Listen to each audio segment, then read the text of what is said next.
হঠাৎ আমার তাসফিয়া অসুস্থ হয়, দ্রুত নিয়ে গিয়েছিলাম ডাক্তারের কাছে। হ্যালো এভরিওয়ান, আসসালামু আলাইকুম। আশা করি সবাই ভালো আছেন। আলহামদুলিল্লাহ, মহান আল্লাহর অশেষ রহমতে আমরাও ভীষণ ভালো আছি। হঠাৎ করে আমার পাখিটা অসুস্থ হয়ে গেছে। বৃষ্টি হওয়ার কারণে আবহাওয়াটা চেঞ্জ হয়ে গেছে। এই এখন মাত্র গরম পড়তেছে, তারপরে আবার শীত শীত ভাব চলে আসছে, শীতও পড়তেছে হালকা পাতলা। আবহাওয়াটা বড়দেরই শুট করতেছে না, তাহলে বাচ্চাদের কিভাবে শুট করবে? আমার তাসফিয়ার হঠাৎ করেই দেখতেছে নাকে পানি আসতেছে, এরপরে নাকের ভিতর কেমন যেন একটা শব্দ করতেছিল। আমি তখন থেকে ভাবতেছি মনে হয় ঠান্ডা ঠান্ডা লাগবে। এরকম তিনটার সময় এমন পরিমাণ ঠান্ডার ভাব হচ্ছে যে নিঃশ্বাসই নিতে পারতেছে না, নিঃশ্বাস আটকে যাচ্ছে ঠান্ডার কারণে। রাতের বেলা কি একটা অবস্থা, মনে হচ্ছে রাত শেষই হচ্ছে না, সকাল হচ্ছে না। হাতে একটু সরিষার তেল রসুন গরম করে হাত পায়ে দিয়েছিলাম, একটু আরাম পেয়েছিল। সকালবেলাতে আমি আমার মেয়েকে ডাক্তারের কাছে নিয়ে চলে আসছি। সবার আগে ডাক্তার দেখাবো, তারপরে হসপিটালে এসে দেখি সবারই একই অবস্থা। সব বাচ্চাদের এরকম কাশি হচ্ছে আর ঠান্ডা লাগতেছে, মনে হচ্ছে নিঃশ্বাস নিতে এত কষ্ট হচ্ছে। বাচ্চা অসুস্থ হলে অনেক কষ্ট হয় আর খারাপ লাগে। বড়রা অসুস্থ হলে বলতে পারে যে কোথায় সমস্যা হচ্ছে, কি কষ্ট হচ্ছে। আর ছোটরা অসুস্থ হলে কখনোই তো বলতে পারে না যে কি সমস্যা হচ্ছে, কোথায় কষ্ট হচ্ছে। এই জন্য আরো বেশি কষ্ট। টিকিট কেটে অনেকক্ষণ বসে আছি ডাক্তার দেখাবো বলে, ডাক্তার তো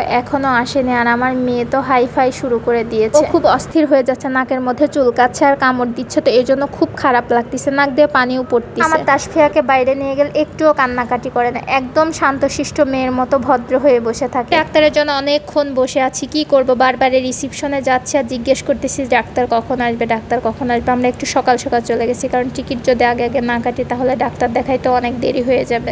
এত সকাল সকাল গিয়েও যে ডাক্তারকে দেখাবো সেই ডাক্তারের টিকিট আগে থেকেই বন্ধ করে দিয়েছে, কারণ ওনার সিরিয়াল যে পর্যন্ত সেই পর্যন্তই উনি রুগী দেখে, তার বেশি আর রুগী দেখে না। কথায় 9টা বাজতে বাজতে ওনার টিকিট বন্ধ করে দিয়েছে। আমার মেয়েকে যেহেতু ডাক্তার দেখাতে হবে, এই জন্য আমি অন্য ডাক্তার দেখালাম, রুমিন ফারহানাকে। ওনার টিকিটও 10টা বাজতে বাজতে বন্ধ করে দেয়। ওনার সিরিয়ালে যদি 30 জন রুগী থাকে, উনি 30টা রুগী দেখে, তার বেশি একটা রুগীও দেখে না। পরে টিকিট কাটা বন্ধ করে দেয়। যাই হোক, এই হসপিটালের নিয়ম। ম্যাডামের সাথে কথা বলে আমার তাসফিয়া যা যা সমস্যা সবই বললাম। ম্যাডামের সাথে কথা বলে অনেক ভালো। তবে ফারহানা আফরোজ ম্যাডামের একটা জিনিস আমার অনেক বেশি ভালো লেগেছে, সেটা উনি ওনার হোয়াটসঅ্যাপ নাম্বার সবাইকে দিয়ে দিয়েছে, যাতে বাচ্চার কোনো সমস্যা হইলে সাথে সাথে যেন ওনার সাথে কন্ট্যাক্ট করা যায়। তবে এটা অন্য কোনো শিশু ডাক্তারের ক্ষেত্রে আমি এখন পর্যন্ত দেখি নাই যে ওনার হোয়াটসঅ্যাপ নাম্বার কাউকে দেবে। ম্যাডামের আচরণ অনেক সুন্দর এবং বাচ্চাদের সাথে অনেক সুন্দর আচরণ করে থাকে। যাই হোক, ডাক্তার দেখানো শেষ, আমরা বাসায় চলে আসছি। এসে দেখি 12:30 1টা বেজে গেছে। রান্না বান্না করতে হবে। রান্না বান্নার জন্য তাড়াহুড়া, কারণ তাসফিয়ার বাবা দুপুরে অফিস থেকে চলে আসবে আর এসে বাসায় খাওয়া দাওয়া সবকিছু রেডি করাই ছিল। আর আমিও খুব তাড়াহুড়া করে রান্না করতেছিলাম। আর আজকে রান্না করেছি ঢাকা থেকে লাউ কিনলে লাউ তো সিদ্ধই হতে চায় না, রান্না করতে 1 ঘন্টা লেগে যায়। তবে এই লাউটা অনেক ছোট আর জালি ছিল। লাউ যদি ছোট আর জালি হয়, রান্না করে খেতে কিন্তু ভীষণ মজা লাগে, তরকারিটা অনেক স্বাদ হয়। আর আমি লাউটা রান্না করেছিলাম ডিম দিয়ে। আমি ডিম দিয়ে লাউ রান্না করলে ডিমটা এভাবে ভেজে তারপর লাউ দিয়ে রান্না করি। ছেলে মেয়ে অসুস্থ হলে রান্না বান্নারও ঠিক থাকে না আর খাওয়া দাওয়ারও ঠিক থাকে না, কখন কি রান্না করে